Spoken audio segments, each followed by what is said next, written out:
Hello everyone, this is Poonam Kinarkar from 6th year and my topic is polycystic kidney disease.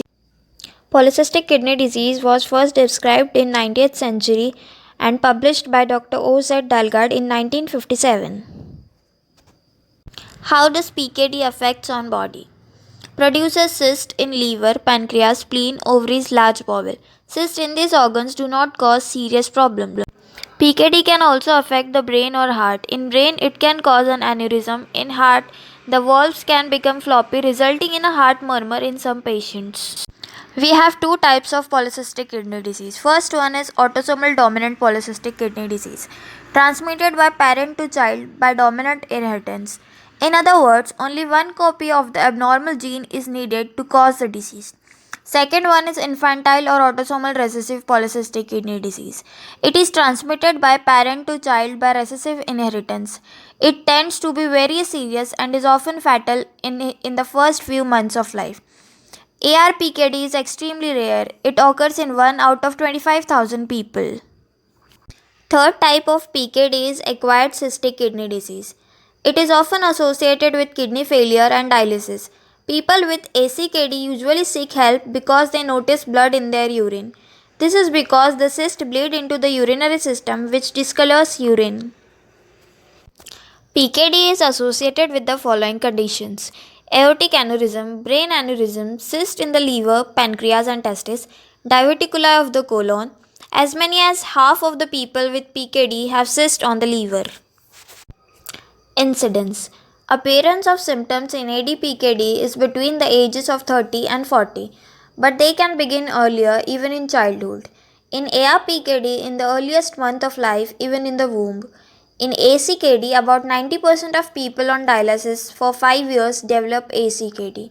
Mortality rate of ADPKD in severe conditions are 35 to 55%.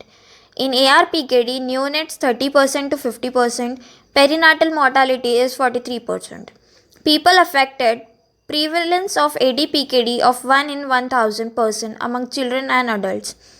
Prevalence of ARPKD of 1 in 10,000 neonates and children. Signs and symptoms. Most people do not develop symptoms until they are 30 to 40 years old. The first noticeable signs and symptoms may include back or side pain, an increase in the size of the abdomen, blood in the urine, frequent bladder or kidney infections, headaches related to high blood pressure. High blood pressure is the most common sign of PKD.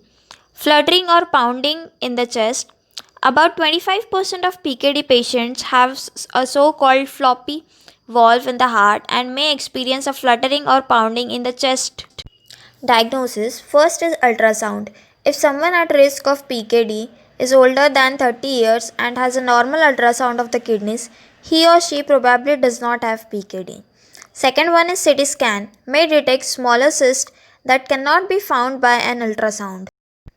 Third is MRI. MRI is used to measure and monitor volume and growth of kidneys and cysts. Fourth is gene linkage analysis. Special blood test on at least 3 family members can be done to get a diagnosis in the at-risk individual. Treatment. At present, there is no cure of PKD. Many supportive treatments can be done to help prevent or slow down the loss of kidney function. This includes careful control of blood pressure by giving AC inhibitors like captopril, prompt treatment with antibiotics of a bladder or kidney infection, lots of fluid when blood in the urine is first noted, and to control pain, a healthy lifestyle with regard to smoking cessation, exercise, weight control, and reduced salt intake. Prevention. Currently, no treatment can prevent the cyst from forming or enlarging. Reducing salt intake helps control blood pressure in PKD patients who have high blood pressure. A diet low in fat and moderate in calories is recommended to maintain a healthy weight. Here I conclude my topic. Thank you.